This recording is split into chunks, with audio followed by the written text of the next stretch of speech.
weewaawo kyenkusaba obeere ng'olindirira n'okwesunga kampiseewo kebutambudde butambudde mbeere nga nyandiza omusumba Gerald Mukuye. Harvest eteekateeka abavubuka ba teens ne ba youths bateekateeka ekintu ekipya kye bayise Bible Challenge. Bible Challenge eno erimu ebintu nga 5 egenda kubeeramu okubikula Bible mu bwangu kiba osobola okukola okubikula Bible. Egenda kubeeramu quiz ebibuuzo by'omu Bible era nga bikwata ku Bible. Egenda kubeeramu okusitinga ennyiriri ez'enjawulo. Egenda kubeeramu okusitinga essuula ez'enjawulo. Wegamba kigenda kubeera kirungi nga bavubuka tugenda kwaniriza Saturday ne Sunday essaawa 3 ez'ekiro tugenda kubeera nga tutandise kirimba teens n'abavubuka. Beera ng'osoma Bible yo obanga oli muzadde kubiriza abaana babeere ekitundutundu ku kino. Abaana bamanye Bible, abaana bategere Bible, ebintu babitegeere baleme babikuza.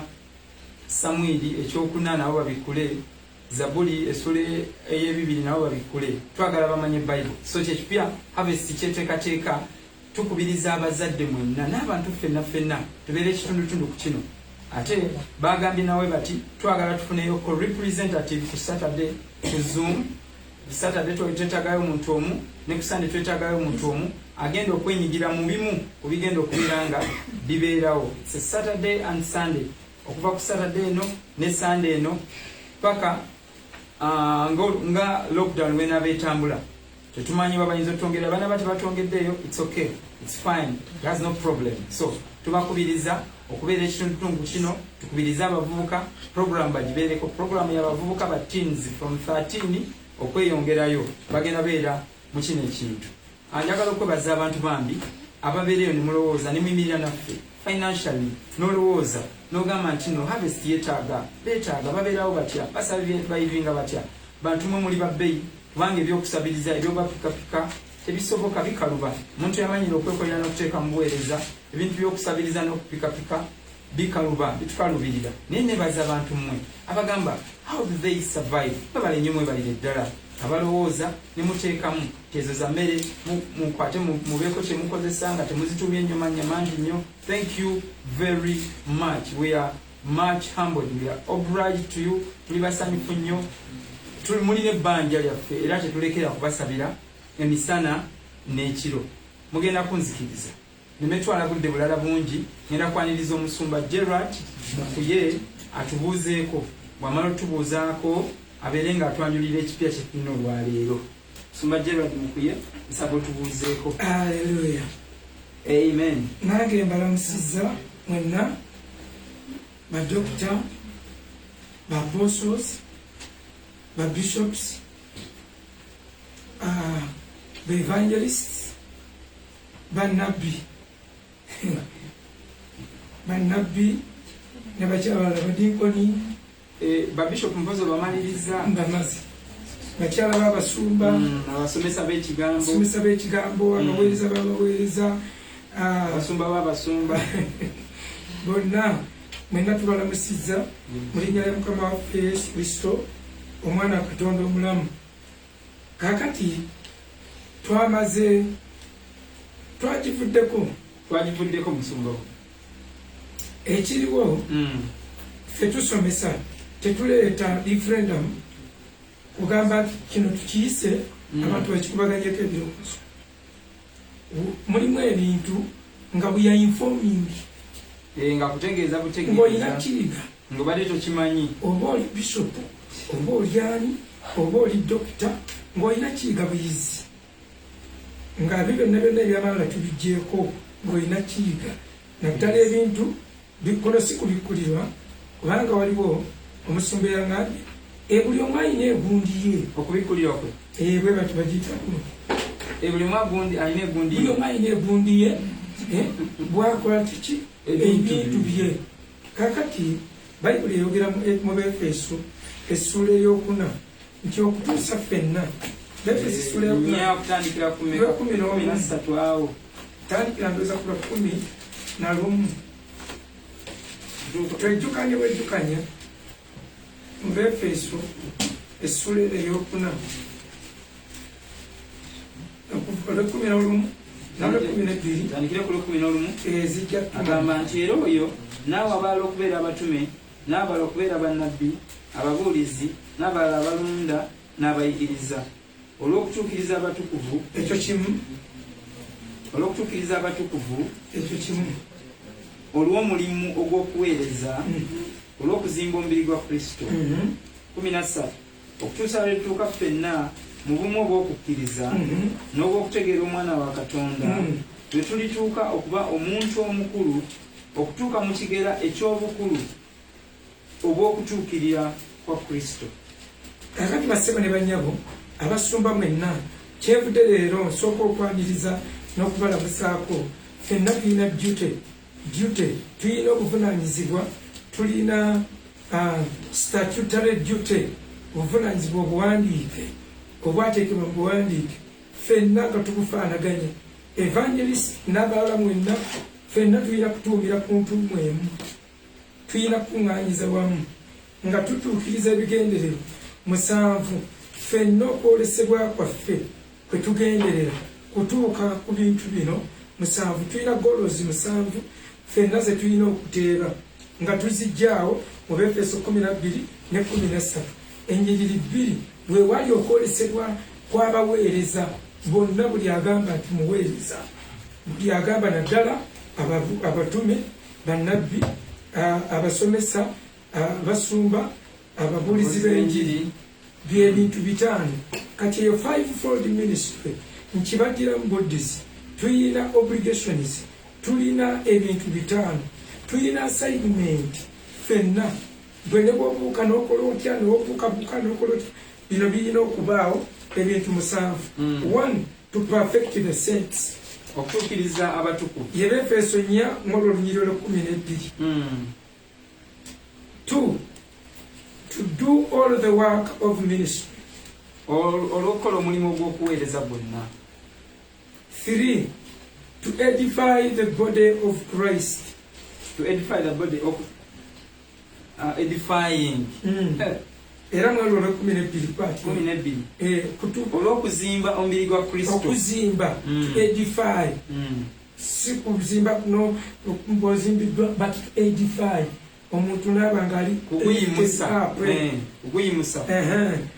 enamba 4 to unify men in the faith okutuusa abantu bonna abali mu mubiri nga bali mu bumu kubateeka mu bumu eyo vision tusomesa mpaka ffenna we tulituuka mu bumu abantu bonna to unify men in the faith okukkiriza nga bwakukkiriza mu bumu obw'okukkiriza nga kyokkiriza kyenzikiriza nti kyekituufu kubanga omwoyo omu Katonda omu bayibuli emu twatula Kristo omu tugenda mu ggulu limu lwaki tuba n'ensirabasi nga zanjawulo lwaki buli omu akwata bye nga buli omu agamba buli omu alina egundi ye buli omu alina egundi ye enki 5 to unify men in doctrine ye verse 13 okugatta abantu bonna mu njigiriza nga tulina enjigiriza emu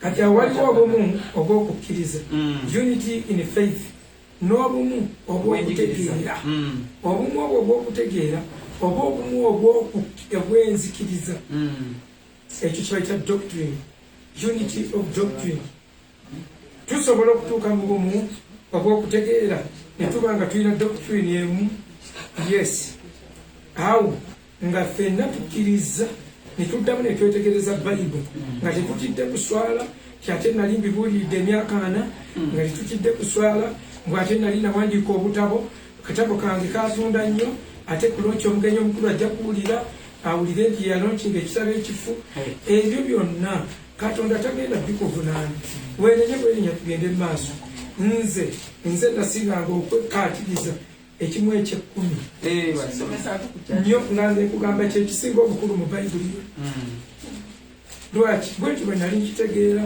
naye okutegeera covid bwe yajja era kati waliwo abeegumbulidde okugjayo enjiri enkadde gyenabuuliranga bikontana omuntu agambulaye bwagudde ddala naye gwe ogirabanga deeti yaayo enjiri gye natandika okubuulira nga covid yazze si enjiri gye nabuuliranga emabega. Eno enjiri neetegekere, erimu okusoma, erimu okwetegeka, erimu okwerongoosa, erimu okwewaayo, erimu okwerekereza, erimu obumalirivu obutali bwa muntu wa bulijjo ninganga embogo siina na kyenfa nayo, erimu obumalirivu obusukka ne kukufa. Era siina na muntu yenna gwe ngamba nti bwe naayogera kino gundi ajja kukola bw'ati, bwe naayogera kino bagenda kunsalako bwe bati.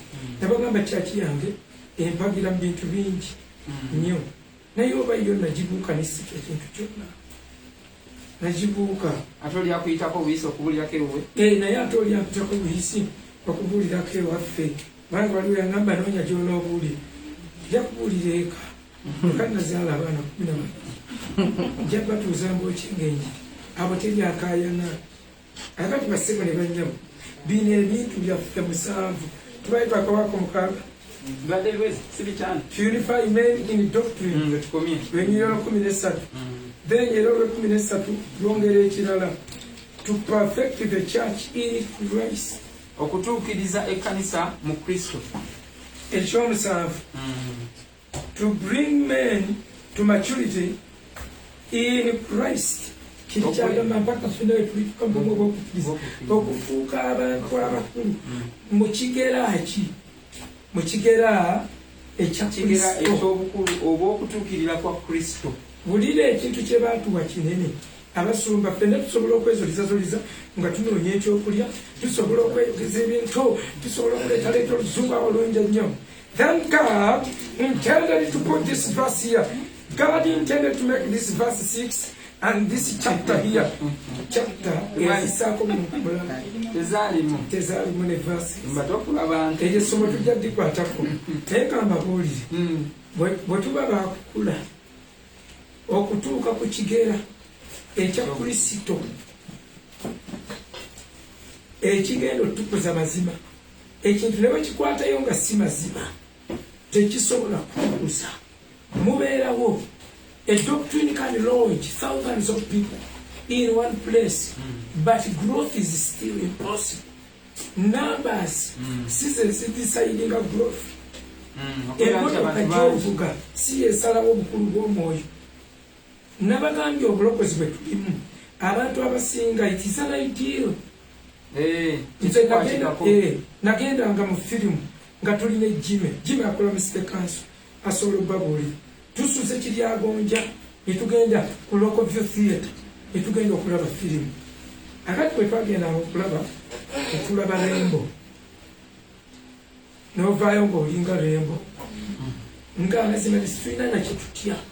Lwaki kyetulabye nga mulowooza mukifunye kituyingidde mu bwongo ne tulowooza tulina kutufunye. Era nze natuukanga nga mpulira sobola okumenyaamenya omuntu yenna. bulijjo ngamba Victor kikyabijjawa ezo imagination eziza yagaliridde kati omwana omutabani imagination for sure Victor is a good example. Twamutumanga mu kkubo ng'agenda gye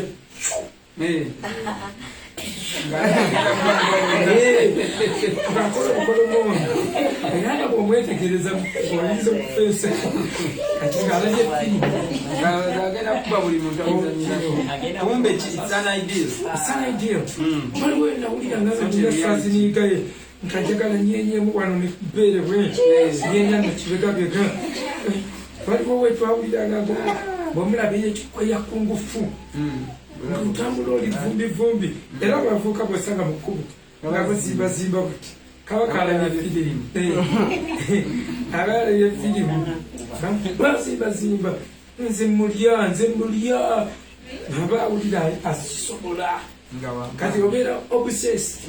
Ekkanisa njagala kubategeeza mu mazima ga Katonda mu ggulu kyobulokozi bwe tutakkiriza kwewaayo kuddamu kulivisitinga oba kuddamu kusoma kitabo kino mu kukyegendereza kuno sina kubikkulirwa wabula kutegeera bulungi nga kiriweero apate obulamu bugenda bakalulira mugenda kukkiriza nga kyokukkiriza nga tokimanyi mugenda nga kweyita amacuwa olw'emyaka gye mubaze mu gurupu ezimu mugenda kweyita makiwa olw'obudde bwe mumaze nga muweereza nga kyemuyita experience kwe kuddingana ensobi zammwe n'okuzidocumentinganga nga muziwandiika mu butabo obungi ennyo era nga bwe mwewaana bwe mwakafulumya obutabo obungi naye nga mu butabo obwo bwonna bwe wakafulumya nga temuli kituufu. Kati amazima gokka ge gatuleeta mu bukulu obw'okutegeera Kristo n'okukula kw'omwoyo. Growth is impossible without the truth. Okula tekusoboka nga tewali mazima ag'okutegeera Bayibuli. Bayibuli si kugitegeera buli omu akitegeera bubwe nedda. Buli omu nze bwe nali ntandika bino ebintu bya last chance nagamba ffenna tuteeke wansi ebikola tuddeyo wakati tusome naye abamu olugezigezi lungi nnyo oba oyogerawo twetegereze mala kyemu twetegereze mala kibiri leeta ebimu ebya 10 n'ebiweebwayo otyo olwo napaala bupaazi wandikakkanye ne tutandika buto kubanga buli wosoma Bayibuli eno otandika okutegeera n'okunyumirwa n'obuteetikka migugu egy'ebintu ebimu omanya bino si byange biri byange omanya kwoli ne kwotali omanya kyotaliiko ayinza siyinza kebera message ku ssimu nga nsuubira ssente za gavumenti lwaki ndibula bufumu ndibula bufumuko bwokeyambisa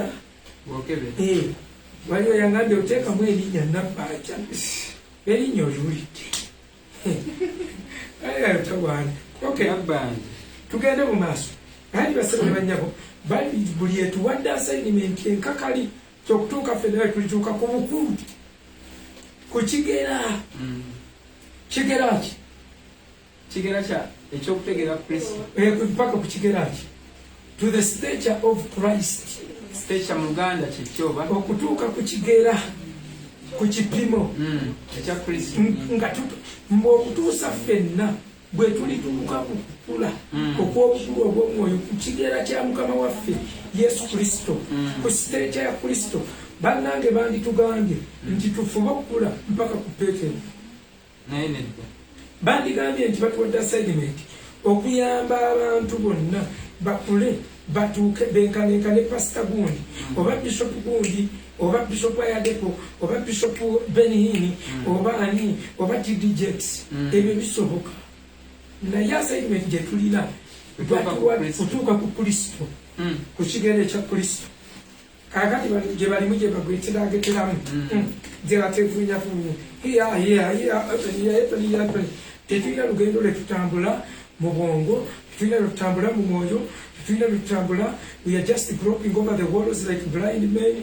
Buli lunaku tolina topikira okwata n'ogigusa buli lunaku tujja na kino tujja na kiri tujja na kino tujja na kino kakati ebyo byonna twagala ffe tubakwate enkola tusome ebintu by'ekimu eky'ekkumi ffe twabimaliriza bwe tuti oba ekigaanyi wajeemye kubanga sikuno sikubikulirwa si bunnabbi naye kusomesa okulikkiriya ate ne bwona okigaana omwana aliddawo alikikubuuza n'aliddawo alikikubuuza n'aliddawo tidadi tunyonyole ku Levitic Covenant you only have one option to embrace it kidawulirolinga kisome ate nga tolina bias nakwekozakoza nakwewuunuunya abwabadde azze nga weefuula abadde abimanyi bintu bino sooka ozirowinge down ogambe kankiwulire mu bulambanja kikompeyalinga n'ekyalo nkukakasa tunaagenda okumaliriza nga mu doctrine tuli kyekimu olw'ensonga nze akugamba oyinza okulowooza kale nze nasomera mu Zion Ministerial Institute mu Beverly Hills naye nze ebitabo byonna sikozesa bya Zion nkozesa n'ebitabo bya Vision Bible College nkozesa n'ebitabo bya Haggai Institute nkozesa n'ebitabo ebirala ebya theology ebirala nenkola research amala neŋŋamba ono talina lugiri ono ekyono kyekituula manyi okutoolako liŋŋamba obutuufu ekintu ekikwatagana kwa hermeneutics vision Bible school yagenda wala yetusinga kantu kayo katono naye kagumu kalungi owulira nga kalina emuzinzi kati ate muyange neŋŋamba ate gundi affe hermeneutics owaffe ate alinanga gundi tuziyita tutya synoptic gospels aliga synoptic gospels ng'olaba afaanana Bible self afaananamu n'ogamba ate oyo abulamu kati ate n'ogenda bwe tutyo tukwata ebitabo bingi kakati gwe ojja kuba okigiragiraze nasomera gindi wandikiriza etugendera wamu waliwo abayiyewo omubiri ku lulwo osobole okubaako wootuuka okumanya n'ekutegeera ebimu eby'ekkumi twabimaze era tugamba ebimu eby'ekkumi biwe saagala muntu atabula agambe nti yakijjeewo siina buyinza bukijjawo nakusomeseza ndagaano ya Leevi ne bagamba mpa ekimunze eky'ekkumi naye nkiwanga bweyamu era nezeyongerako sobola okwongerako ku ssente ebiwere bibiri nyinza n'okuwa ebitaano kubanga eno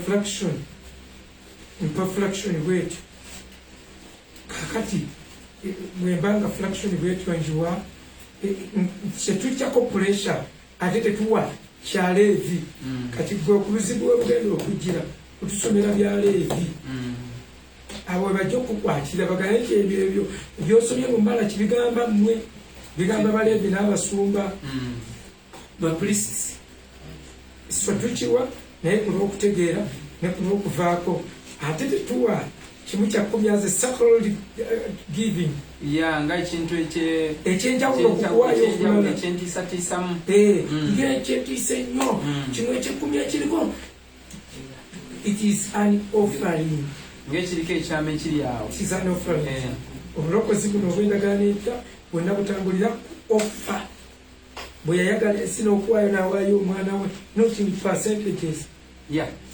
ensi bwetyo kale muweeyo n'okwagala mwagalenga buli ayagala nkootira abagagga bagabenga kugamba it is open we are no longer giving in percentages in fractions ezaalagirwa kyokka ate bwe tuba tuwaayo tetusobola kwavaidinga fractions obaakoze otoolako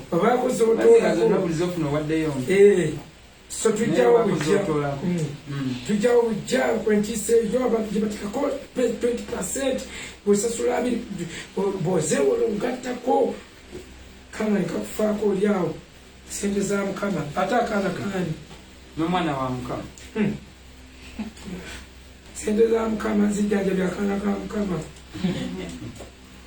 n'olwekyo basebo ne bannyabo naye bwe weeyamanga nabagambye ekintu eky'entiisa kyenalaba nga kitta nti ebintu ebitta mu Bayibuli mu ndagaano empya ekyokulabirako obweyamo bwe bwakiggulawo n'okufa ekyokubiri okusembera kutta abantu ne bafa Pawulo yagamba ti abamu balwala n'abalala ne beebaka kyayita okwebaka kufa okusembera kati ebyo ebintu bibiri mubitegeko amaaso mangi bwe biba bittidde mu ndagaano mpya tweyongedde basebo ne bannyabo wadde tutandikidde eyo tuggulawo obuguzi okutandika endagaano endala gye bayita the Palestinian Covenant endagaano eya Palestine endagaano eya Palestine oyinza n'ogiyita Land Covenant endagaano y'ettaka y'ensi endagaano y'ensi Land Covenant oba olw'okuba bagikolera Moab osobola ogiyita Moab or Moabite Covenant Moab Covenant oba Moabite Covenant kubanga yakolebwa mu Moabu ekigiyisa Palestinian Covenant kubanga ensi eyo gye baali bagendamu baali leero eyitibwa Palestine olwaleero gye tumanyi olwaleero gye tumanyi bagiyita Palestine kakati ba theologians bagikazaako Palestinian Covenant endagaano ya Palestine naye nga yandibadde eyitibwa endagaano y'ensi oba y'ensi ensuubize, endagaano y'ensi ensuubize oba eya Mowabu y'endagaano nno. Bassebo ne banyabo gye twagala okwogerako ebyama ebikulu ebimu abanaaba bigumidde biwulira babe nga bayongera okutegeera n'okumanya. Endagaano eno ewandiikiddwa okuviira ddala mu Deuteronomy 27 mpaka ku Deuteronomy 30 eri mu chapters 27, 28, 29, 30 eri mu chapters 4 endagaano eno. Kakati mu chapters zino 4 endagaano ndoza tusome Deuteronomy chapter 29 gye tuba tusooka okusoma olunyiriri olusooka. Agamba Deuteronomy kyekyamateeka ekyamateeka 29 ebyo ebigambo eby'endagaano Mukama gye yalagira Musa okulagaana n'abaana ba Isirayiri mu nsi ya Mowabu obutassaako ndagaano gye yalagaana nabo ku Kolebu. Kakati ajawudde batawaanye ajawudde ku ya Kolebu ku ya Musa bagikolera mu Kolebu Mosaic Covenant eri bagikolera mu Kolebu ate eno bagikoledde mu Mowabu azaawudde bulungi era n'agiyita endagaano. Kakati bassebo ne bannyabo endagaano eno yali introducinga ebintu bingi. Ekisooka bino by'oba osooka okumanya oluvannyuma nkusomese oba nsomese nga si kubikulirwa bino tituli bya kubikulirwa naye kusomesa Bible. Okay, endagaano eno yakolebwa nga Moses tannaba kufa. Ekyo kikulu nnyo okukimanya. Katonda akola endagaano empya ne generation empya nga naye Musa tannaba kufa nga Katonda kyayagala transition. Wabeewo enkyukakyuka, wabeewo okukyusibwa, wabeewo okukyukakyuka. Era agikola ne generation eyazaalibwa mu ddungu. Generation eno etaali Misiri. Kaakati agikola nga tebannaba kuyingira mu nsi nsuubize naye nga bagiriraanye nga bagituuseeko. Kaakati endagaano zino essatu njagala musooke muzitegeerere wamu. Endagaano ya Ibulayimu we baasuubiriza ensi yeegabira ensi eri erinnya ogiyita ensi ensuubize promised land. Yagibasuubiza in Abraham ng'akola endagaano ya Ibulayimu mu ssuula ya 15 lubereberye. Kakati endagaano ya Ibulayimu neesuubiza nebeera endagaano y'okusuubiza ensi ensuubize. Endagaano ya Musa nebeera amateeka ag'okubakuumira mu kkubo nga bagenda mu nsi ensuubize. Endagaano ya Palestine neebanga ebategeka okuyingira n'okubatuuza mu nsi ensuubize. Simanyi oba obwo butudde bulungi. Okay. Kakati endagaano kasomeko points ezo.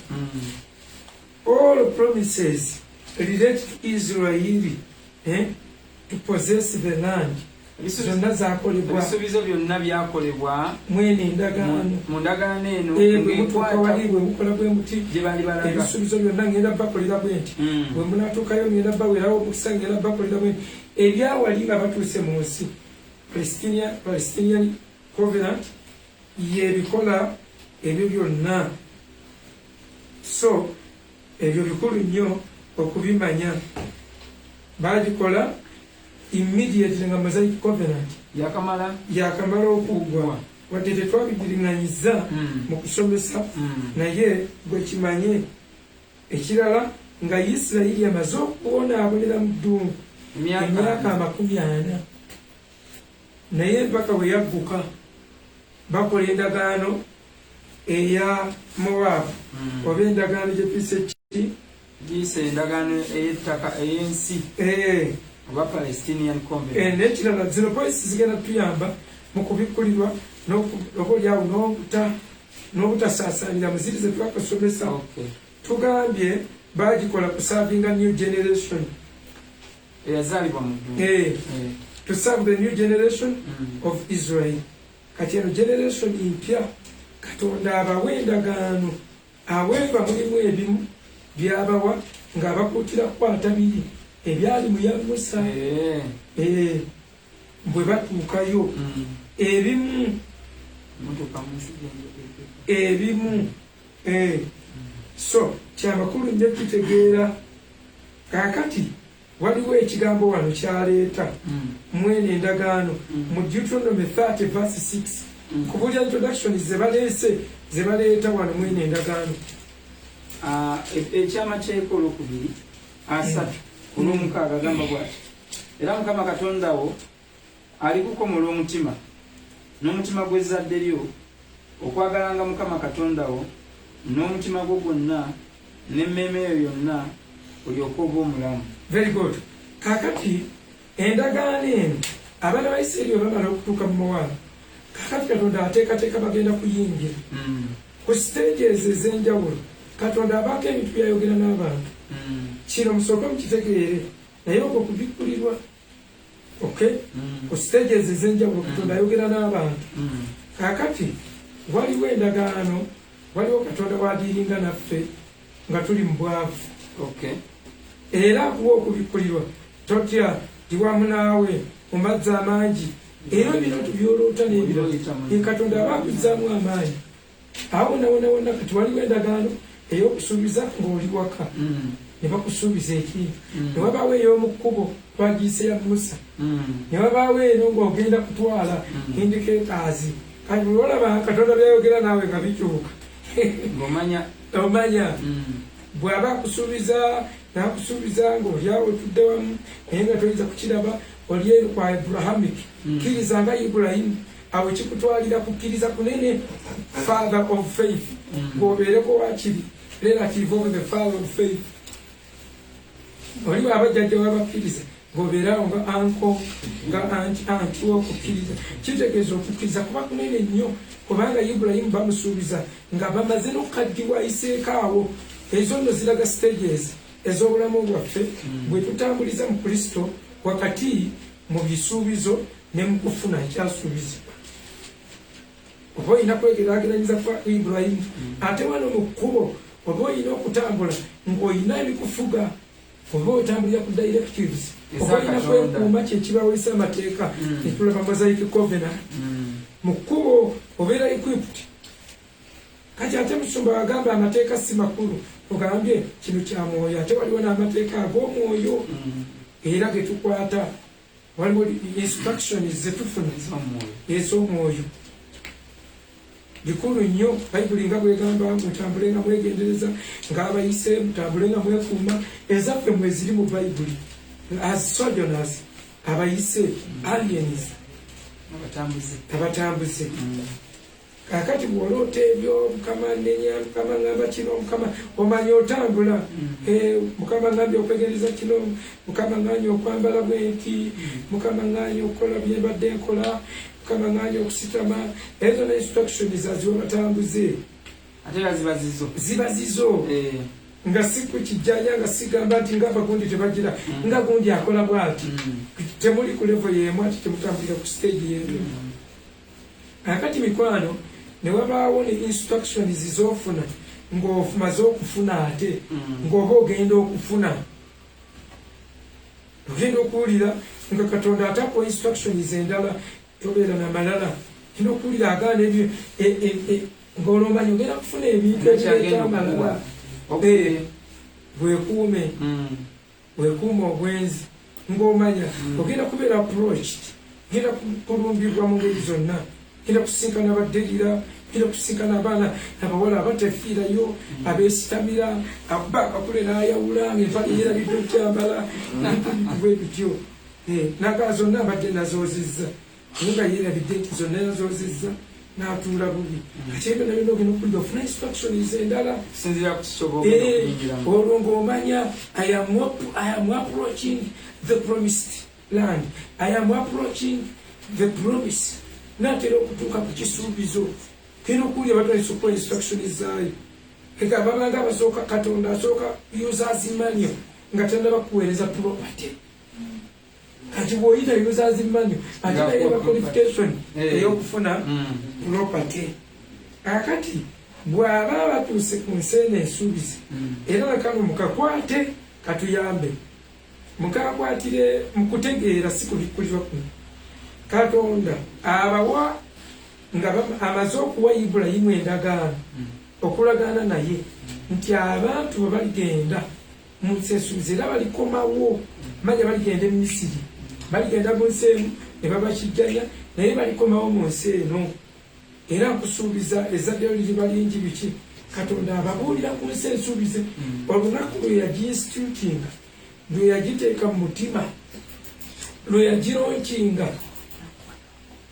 endagaano ya Ibulayimu ng'ejja kubanga okutambula okuwanvu mugende e Misiri n'okukijjanyizibwa n'okweyongerayo ate mu kuva e Misiri ate bakomewo bamale malumbu ebyo byonna emyaka Katonda akyusa atandika okubategekera ekyo ekyokutambula amaze okikola mu ssula 15 eya Ibulayimu gye ŋŋamba bw'amala okukola endagaano ya Ibulayimu mu ssula 15 kati ate abategeka kye baba bamanyiira bayige empisa ez'obutambuze ezimu ku mpisa ez'obutambuze kwali bbula ly'amazzi mu ddungu ng'alina okubamanyiiza abantu abatambudde mu ddungu we beeyisa n'olwekyo n'abakwasa ekintu ky'okukomola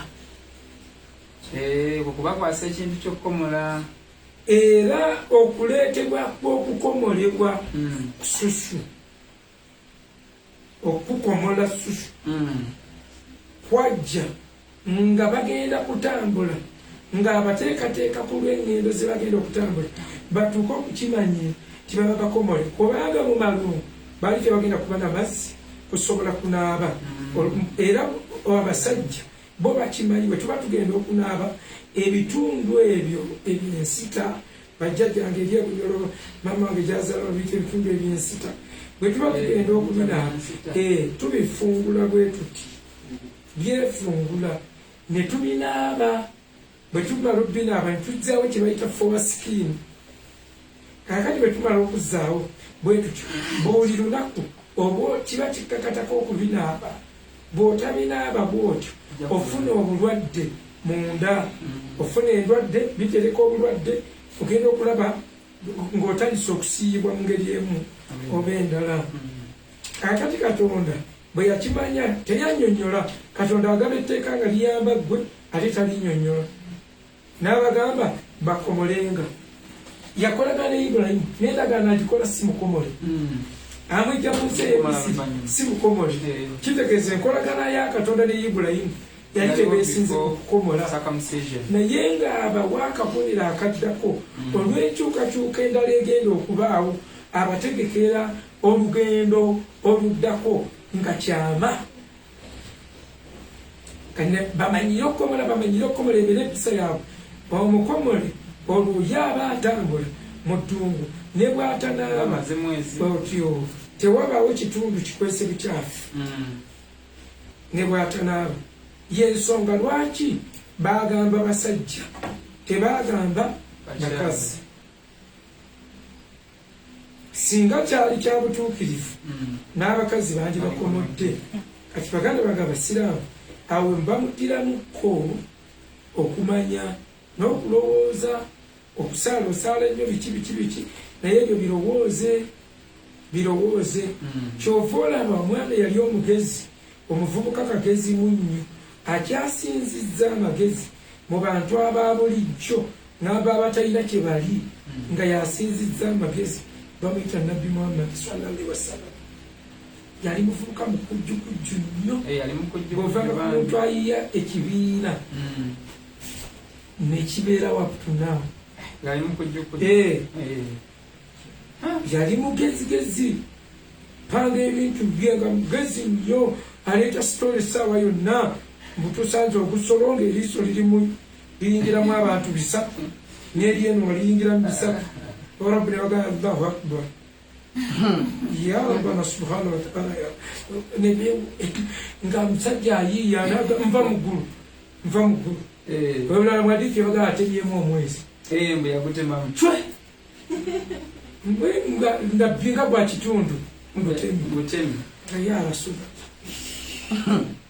naye nali kubiseera bino nga sayansi yajja hafu muno kati ate bo tebafaayo era bo bagamba bo bayimiriza okulizoninga gamba Allah yamanyi kikali agenderera mu kintu ekyo goba baga nti omwezi ekiro gufuuka omuti gw'ebinazi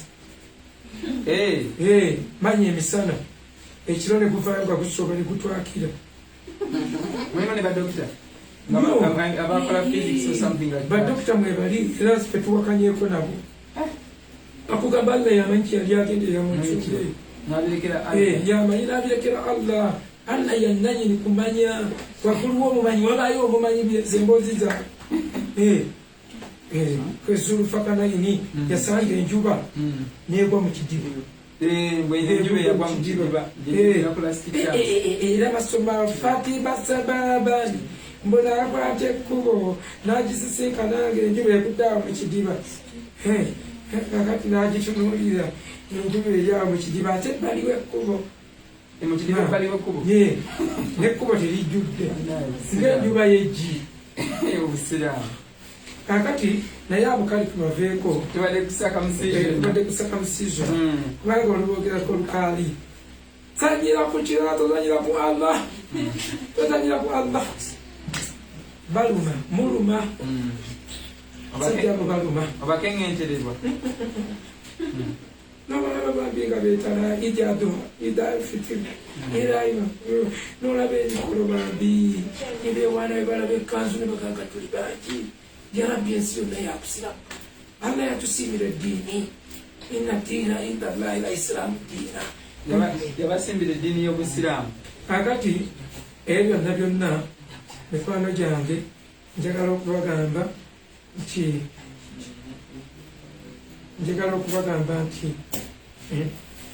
wetutawanyi ebyo byonna mbadde mbagamba ki okubasiraamu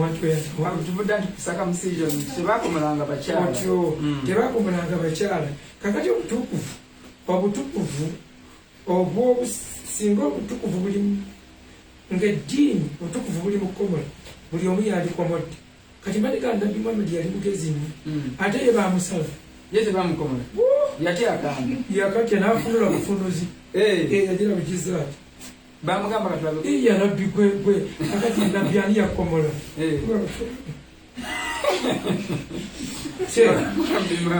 kati anti ani yazalibwa ndi mawutuumu oli mwana mulenzi olumwogerako buli omu nga ayagala kutema yabateeramu ekintu yazalibwa ali mawutuumu nabagamba abayingirira eddiini mubatte mbazaleko ensi dini neyingirira mu ntiisa bwetu ye yazalibwa mawutuuna kitegeeza ow'enkala nga yekomerera mu lubuto nga kino kyali kyalimira abaana Nabbi Muhammad yabayi kati si kintu kya butukuvu tebamukomola era Qur'ani ye temuli kwadde olunyiriri olukomola olulagiro ate bakulagira mu kino ekitabo ekikadde genda mu bayibuli mugenda mubuuza ebitabo ebyedda baba kyebabakubuuza bagende basoma ebiri ebitabo ebyasooka kakati basebo ne bannyabo kyembadde mbasomesa wano nti okukomola Katonda akuwa abantu bano amateeka gabategekera mugendo nakubonaabona Katonda buli kintu kyonna kye tuba tugenda okuyitamu atuteekateeka oba n'atubaako kyatukolera ekigenda okuteekako engeri ya kooti oba ekooti zino zibambala zigamba engeri ayina enteekateeka gy'ateekateekamu abantu be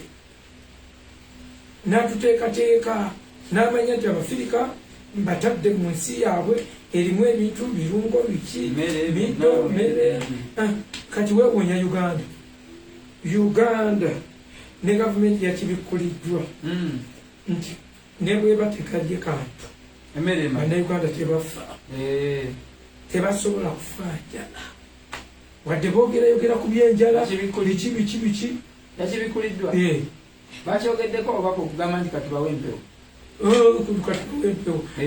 ekyo kyokka no kikwasa nti tubawe empewo aye twafunye nze nnalayini ezitagenda nkola desente Bokati ezo bajja gamba twakagabirako obukadde 4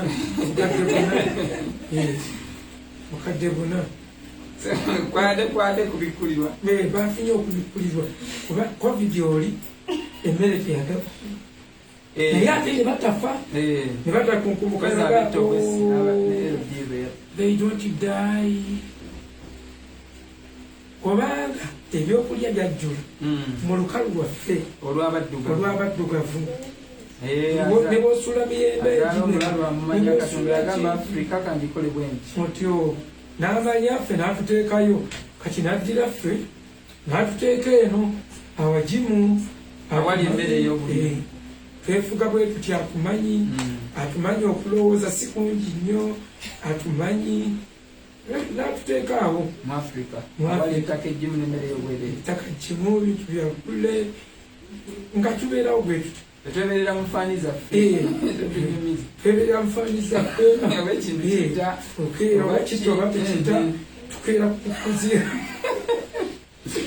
agenda naddira abantu abali mu Iceland n'abawa ate amagezi agaabwe naddira abachina n'abawa agaabwe agabasobozesa okubeera mu China kale enkomyewo ku ndagaano eno kanebikulanda nnyo wawanvu nkugambe nti endagaano yaffe eno etambulidde babawadde okukomola ng'okukomola kuno kubategekera ki ddungu n'engendo ze baali bagenda kuyitamu ddungu n'engendo ze baali bagenda okutambulamu kakati okukomola ne bakomolebwa wonawona ne mu kkubo nga tteeka buli kaanya oluba okuweza ennaku 8 nga bakakomola ensonga lwaki yakola nnaku 8 kubanga scientifically at the 8th day vitamin K lwe developinga mu mwana yeyamba ku blood clotting omusaayi okutandika okukwata kafe ekiwundu nekisobola okuziba era babasala akaana akato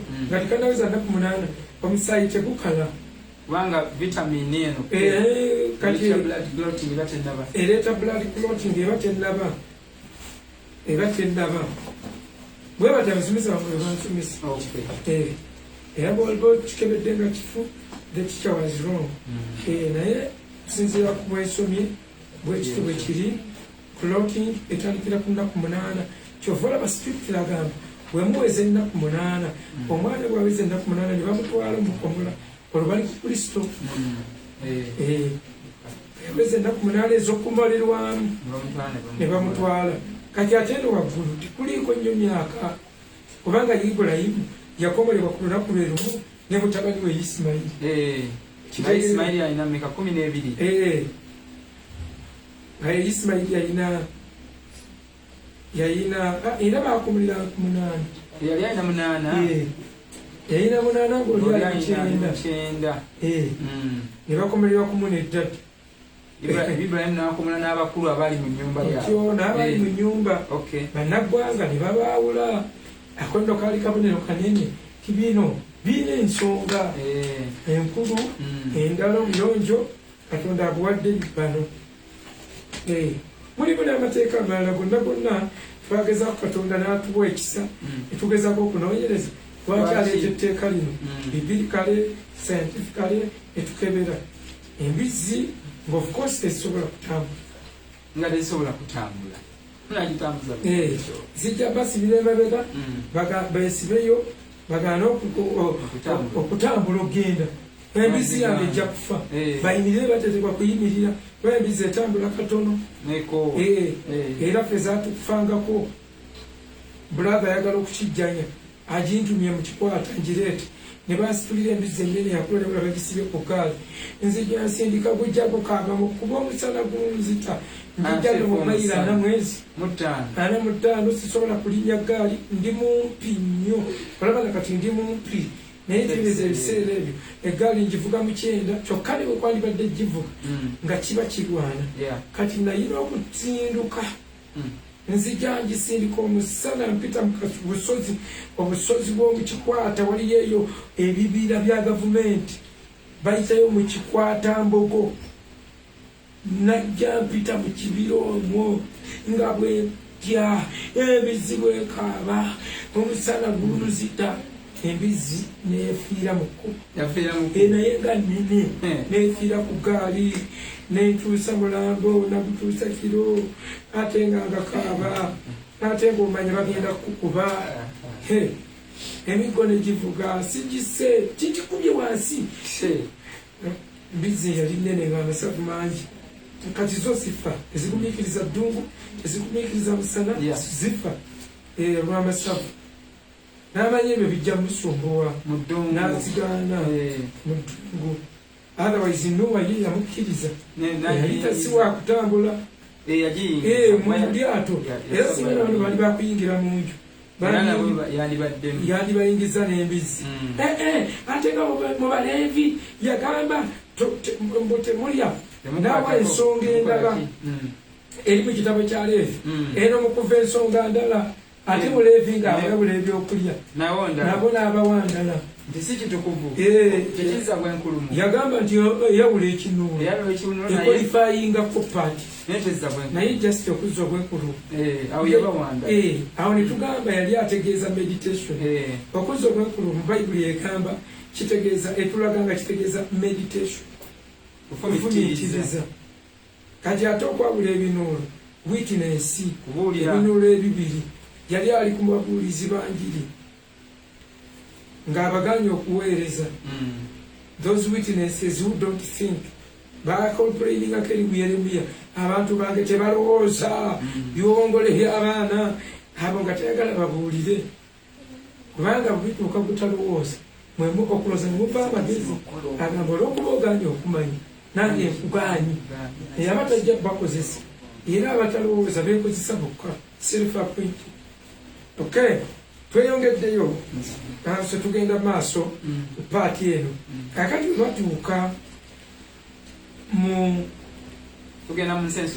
nsi ensuubize batuuka wano ku nsi ensuubize akola nabo ku nkingizi akola nabo endagaano gyakola nabo yakudweringa naye mu nsi eno ensuubize ayagala okubawa okukomola ate okwaleva eddako nga ko kuno si kwakutambula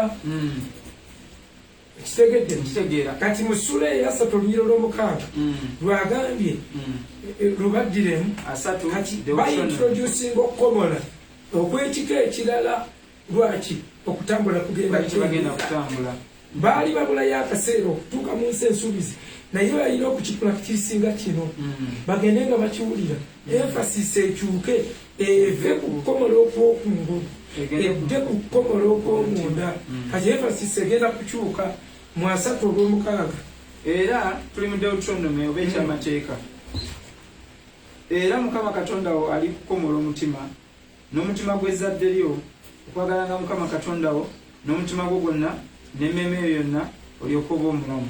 Kakati tutuuka ku ddaala eddala nga ku mulundi guno okukomola kwa mutima emphasis bagenda gisa ku mutima mu kkubo bagiteekanga ku mubiri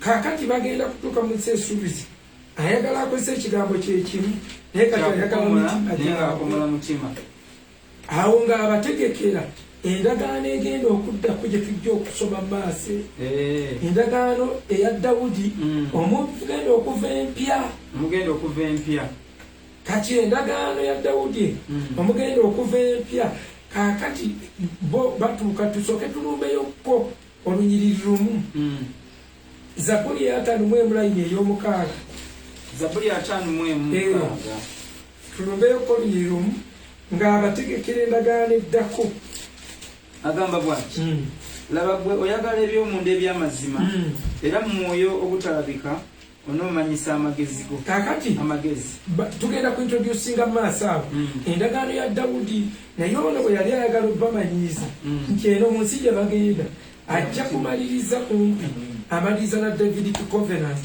ate nga ye kumpi endagaano era empya tujja bibaterereza maaso abo kati abategeka akyusa okukomola akujja ku mubiri emphasis akijja ku mubiri kyokka tagubagani gukomola olwokuba bakimanyidde for 40 years and above bakuze bakomola kakati aba introducingira okukomola okulala nga kukomola kwa mu mutima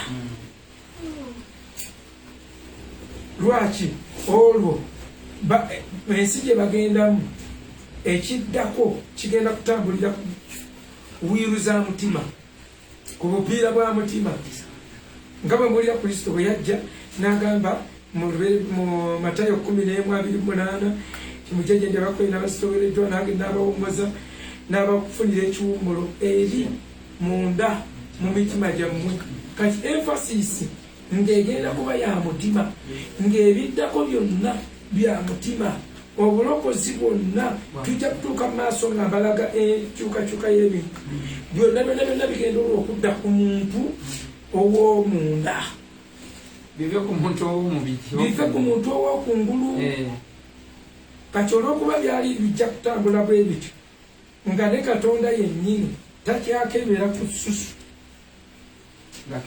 ng'ajja kutuuka ekiseera akebere mutima mu Yeremiya 17 olunyiriri olw'omwenda.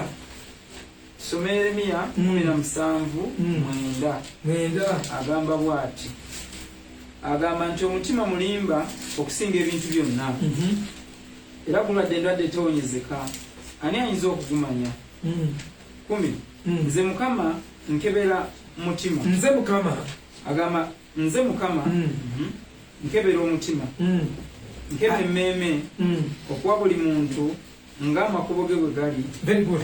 Kakati luli nga bonna abagabira okusinziira ku nkwata gye bakutuma amateeka gaabwe ag'okungulu ng'era bw'oba tokomodde ekyo kyokka kimala okussa. Musa yali afiiridde ku inni lwakubanga yali takomodde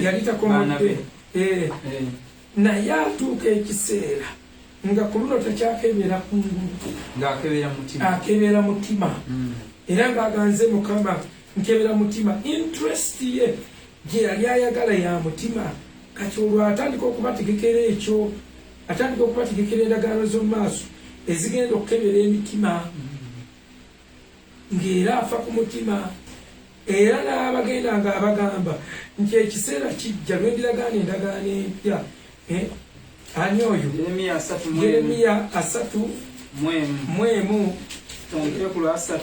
bw'ova ku lunyiriri olwa3 agamba bw'ati agamba naye buli muntu lwezatandikire ku lwa3 laba ennaku zijja bw'ayogera Mukama lwe ndiragaana endagaano empya n'ennyumba ya Isirayiri n'ennyumba ya Yuda. Kati yali azirengera ekyo kikwate mu mutwe nti Katonda yali azirengera kubanga Isaaya 46:10 bw'otagendayo he sees the end at the beginning alaba enkomerero ku ntandikwa.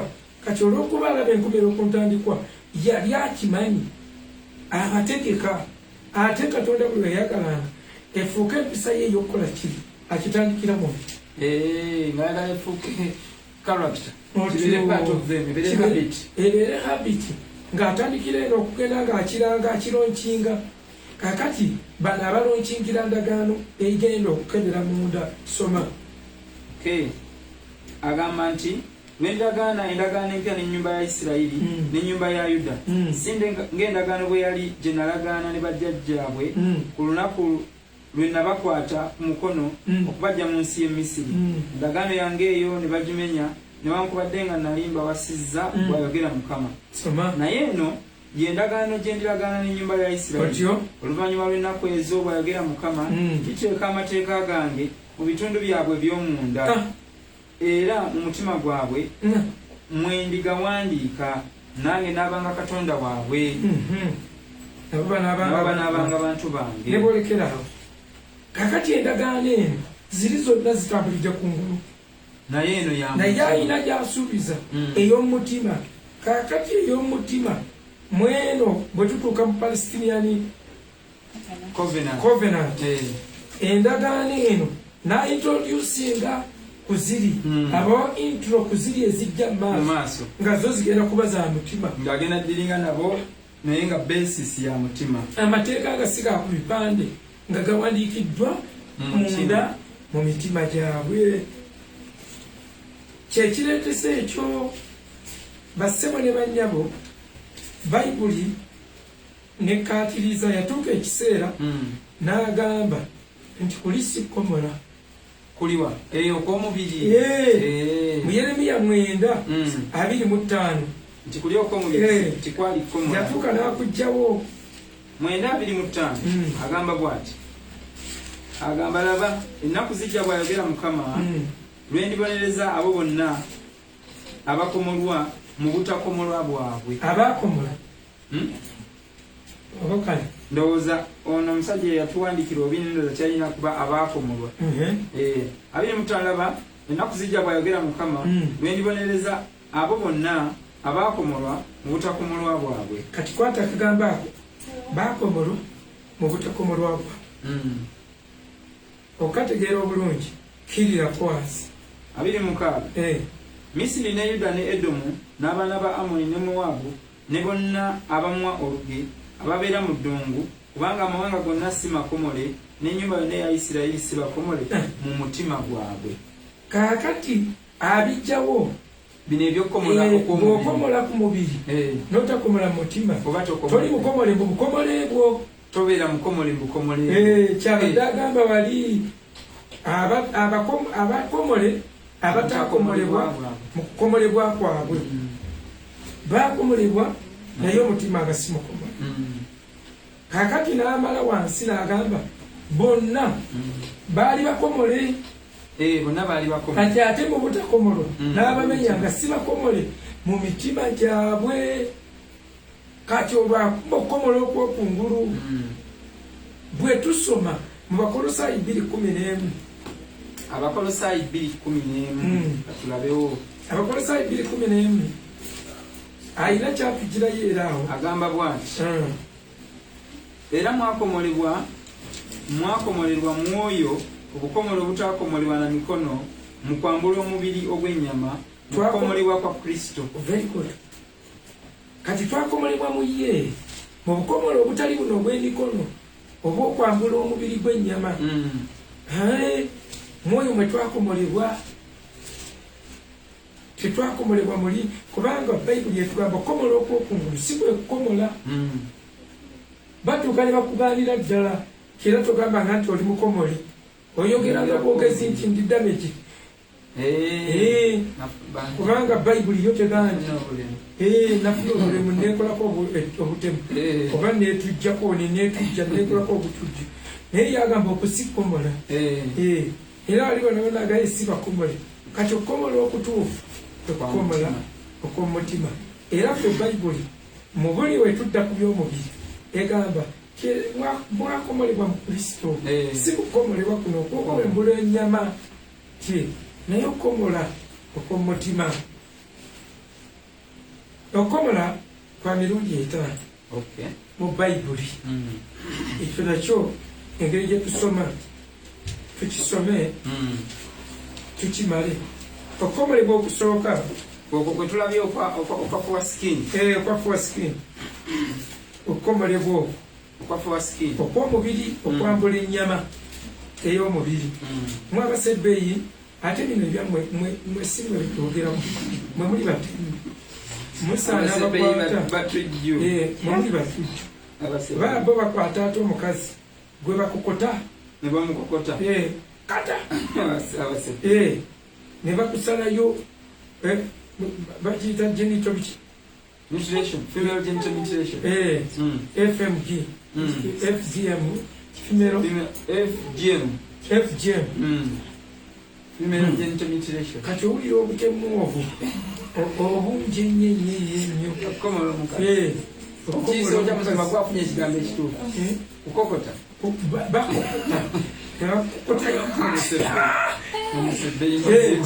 Nosooka otambula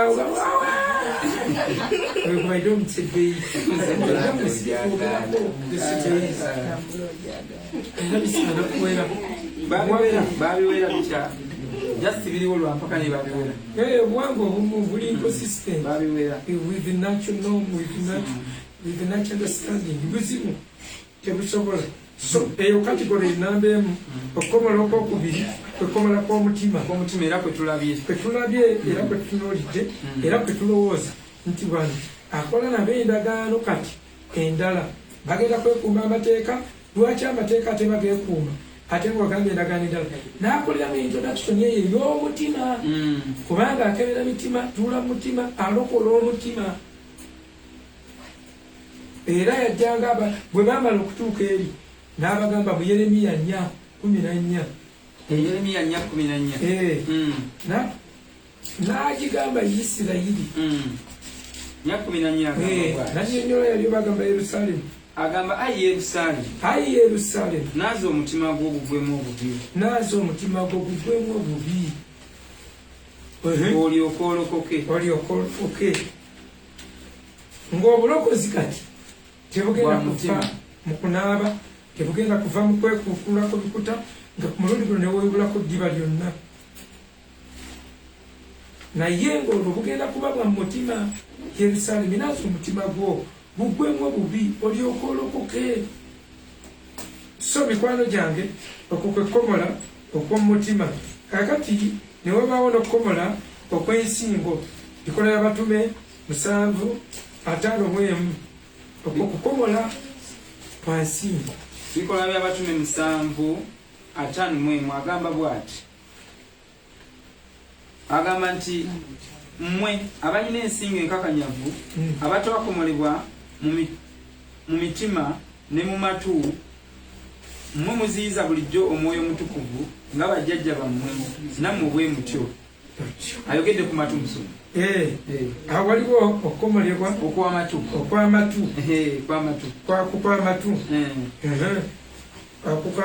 ye musumba bikola by'abatume 7:51 kati ng'amatu galina kuba makomole lwaki kuno komola kwe kuteekerateekera kuli okw'omutima mu matu gayogerako okukekomola gali kukuwulira ddoboozi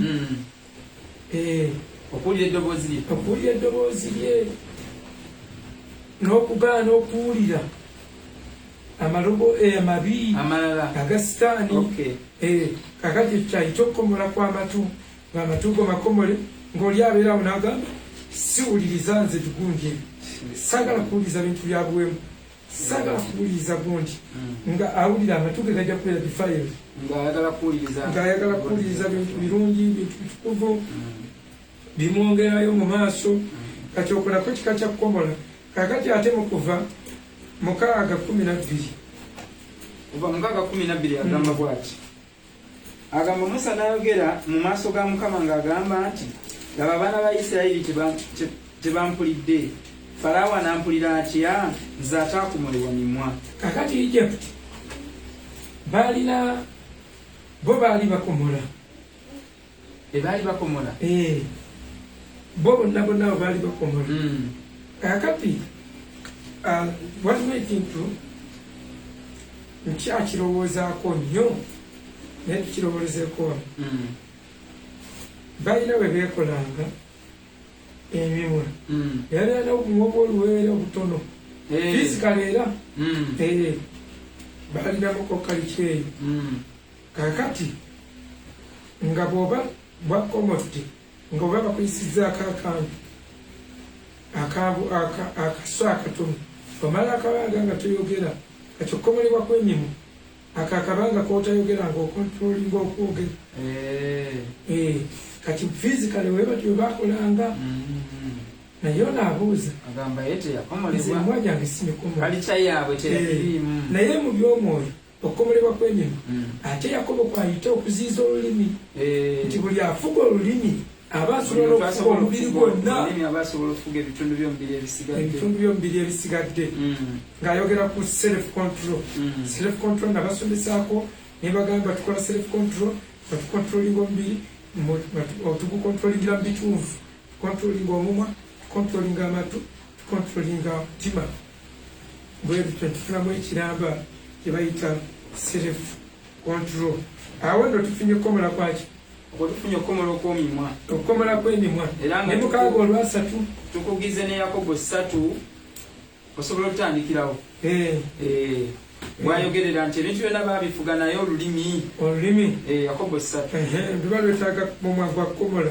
era mukimanyire Isaaya mu ssuula ey'omukaaga we yajja mu yeekaalu n'agamba woowe zinsanze ezo bw'emimwa egitali mirongoofu Katonda n'amuyita n'amwokya emimwa n'agyokya n'ebyanga nakati awo ekyo wekayita okukomola okwemwa ne okuva 6:3 agamba Musa n'ayogera mu maaso ga Mukama nti laba nze sikomolebwanga mimwa Falaawo n'ampulira atya. Akati ekyo nakyo kika kya kukomola. Ekirala ekyokutaano ndowooza tugenda ku kyakutaano. Ekyokutaano emisoma. Nsingo. Amatutu galabe. Nsingo. Ensingo erida mu Yeremiya 6:10. Yeremiya 6:10 agamba bw'ati. Nabo matu 6:10 agamba nti nno ani gwe mba njogera naye nemba omujulirwa balyoke bawulire. Laba okutu kwabwe si kkomole so tebayinza kuwulira. Laba ekigambo kya Mukama kifuuse gye bali ekivume tebakisanyukira n'akamu. Ayogedde ku kutu ey'ensingo era ejja kuba mu Bikola by'Abatume bw'onoosomera 7 eyo ogimaza kuva ku Yatani mulumu kuva ku Yatani mulumu okijja okulabira ensingo etali nkomole eri steve softness ebisinga tebiri fizikaawo byayogerako ng'oggyeko okukomola kuno okwokungulu. Alright, kakati mikwano gyange tujja olunaku lw'enkya olw'okuba kadde kadduse tugenda kwogera ku bigambo era ebikulu mu ndagaano eno obino bwe tujja okwogerera ku bintu bya introducinga nga okuintroducinga okusalawo respecting the will of man. Okusalawo kw'omuntu n'akussaamu ekitiibwa n'agala kati ebintu byakwesalirawo ng'olwo era ategekera endagaano ezijja ezigenda okuva mu kusalawo. N'olwekyo enkya tubeereko tusobole okumaliriza endagaano ya Palestine ate mu lunaku lw'okwesa enkya tube nga tutunuulira ya Dawudi. Wiiki eno twagala tumalirize ensonga z'endagaano zino naye njagala omaleyo kijja kuyamba.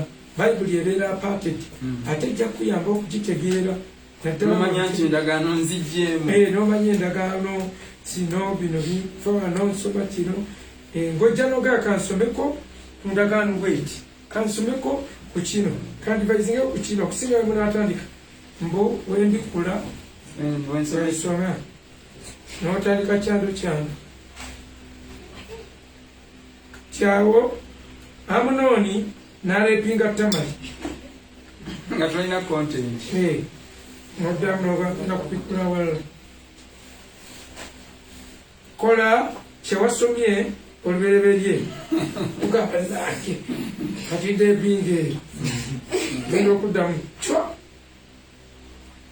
tojeema gonda kola mangu buli kyokola kola mangu ojja kumaliriza ogwo by'omukazi olebinza omukadde so basebenanyabo mbagamba bayibuli enyuma ng'ebintu binyuma biri aparted ng'olina bagikwatira mu bugondo mu bugondogondo oleme kwetaddaata gw'otategeera nga omalako bumazi ono yakomayoko bayibuli emirundi 31 kabebangamuti si kino nga sikirabanga nakamalako bwe toyinza bigambo ebiri muno bingi toyinza naye bwobikwatira mu packages obeera packed bulungi nnyo. Kale katusabeko naye nsooka kwatuza balokoka mwana wange yanganjukiza sitaani aleme tubba kuba waliwo abantu abali ku mukutu nga mwagala kulokoka.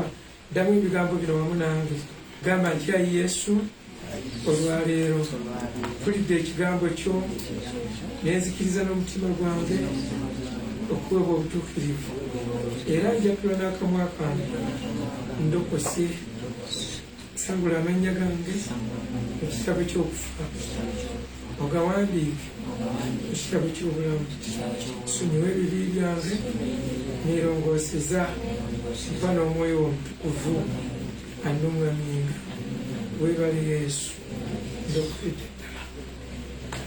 Kale katusabe Taata mu linnya lya Yesu w'omukisa buli muntu yenna akyayayanira ekigambo kyo. Waliwo abaabitamwa, waliwo abataagala kuwulira, waliwo abeefuula mbu bibabuzizza kumbe beebuzaabuza.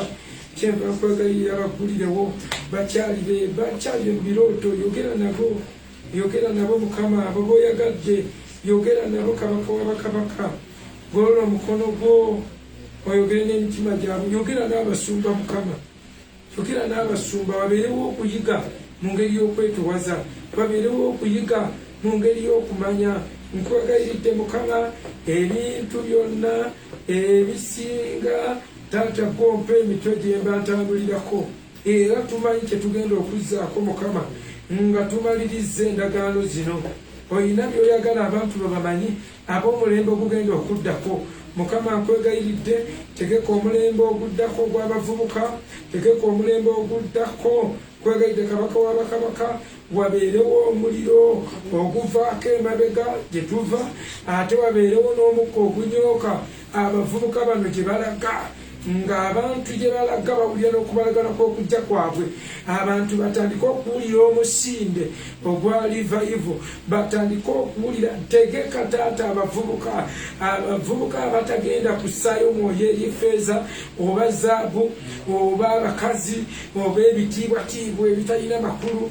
Abavubuka abo bategeke Kabaka w'abakabaka abagenda okutambulira mu reality nga baagala okumanya amazima mu bulamba bwabwe. Bw'oba otegeka Katonda wange, fuka amafuta go nannyini ggulu n'ensi. Taata nkwegayiridde abatakyasobola kuyiga, nsaba oleme kubatta. Naye Taata tukwegayiridde tuyiyize mpola ensena gy'obasenawo mpola mpola. Setusaba kubatta, naye mutwalirize mpola mpola. Agende mukusuula emwanyi nga tamanyi ng'ate abadde musumba. Mutwalirize mpola. Bwakiri bw'aba alina akabizi kalunda kazaale bungi bungi bungi bungi bungi, abeere okwo ku bubizzi bwe, agambe emirimu gya Mukama emirala gimmalawo, adde ku bubizzi. Takyasobola kuyiga, takyasobola kumanya bintu bipya. Ali okwakakanyalidde ku bantu ate tebakyayiga, tebalya, ate abalemeddeko. Era nze nkyabagamba bantu bonna beebase, abantu bonna tebakyabiyingiza. Ye abalemeddeko nga akaveera ke batonyeza ku lususu. Obaye abantu babeeredde ki? Let God these people go. Let them go and worship. Baba kanga ogenda kukolibirwa. Mukama agambye okova wano ogenda kufa. Taata nkwegayiridde wa abantu b'ekisa, obayambaza abantu bo babeere ng'embuzi ennome ekula y'enkondo ng'obudde bw'okulya butuuse.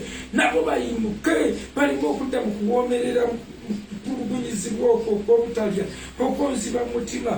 Byonna Taata mbisabye nga nzikiriza okuyita mu linnya erya Yesu Kristo Mukama waffe. Amen. God bless you. Thank you very much. You can share the message. Enkya tujja kumaliza endagaano eno oyite abalala.